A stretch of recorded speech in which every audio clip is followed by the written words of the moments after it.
to Barely Prepared, our next segment. We expose that peanuts could prevent allergies, a study shows, with early exposure. A groundbreaking study released Monday argues that the key to preventing peanut allergies in children may lie in early and regular exposure to the food. But some parents aren't quite ready to expose their children.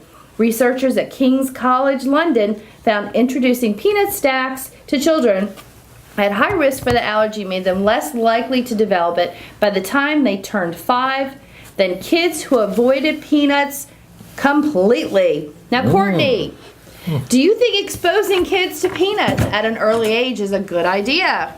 I think it's a great idea. Survival of the fittest. Go ahead and let's test them out early and see what happens.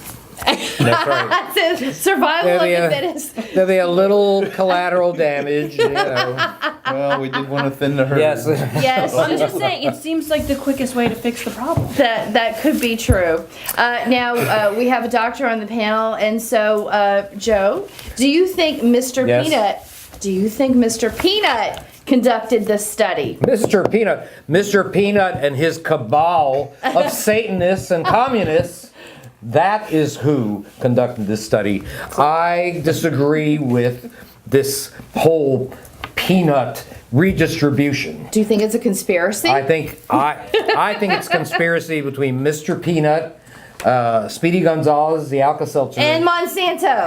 And Monsanto. Monsanto, it's all genetically modified organisms. Obviously, Mr. Peanut is modified genetically. He's a peanut, but he's got legs and arms. He's a man. And wears a top hat. And he wears a top hat, so clearly he's a fashionable genetically modified organism. Absolutely. So that is my opinion on that. Well, I'll tell you. I don't have anything else to say. All right. Well, I have a question for Charlie. Were the researchers just a bunch of nuts?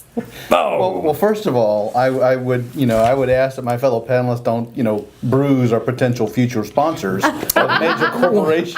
Sorry, Mr. Peanut. So, but look, if you just wait a week, another study will contradict this one. Everything will be right back to normal again. So, this is what happens. The way of the world? Yeah. Isn't that how it goes? Every time I turn around, somebody's telling me drink coffee, don't drink coffee. So I think that's the problem. Is there's so many studies and there's not a lot of consistency. I read the studies that tell you to drink coffee in the morning, and I read the studies that tell you not to drink coffee at night, and so it works out pretty well. For you. For me.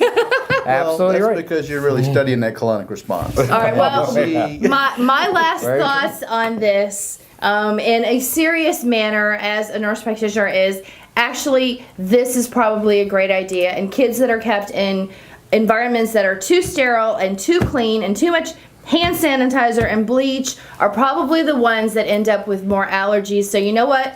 Let your kids go out and get dirty. Don't clean them up right away. It's okay. You can eat a little dirt. It'll be all right. Exactly. So lazy parenting wins, is what I'm hearing. That's it. Coming up, do you want to live in a tiny house? In a tiny little world? Well, we'll be talking about that in our next segment.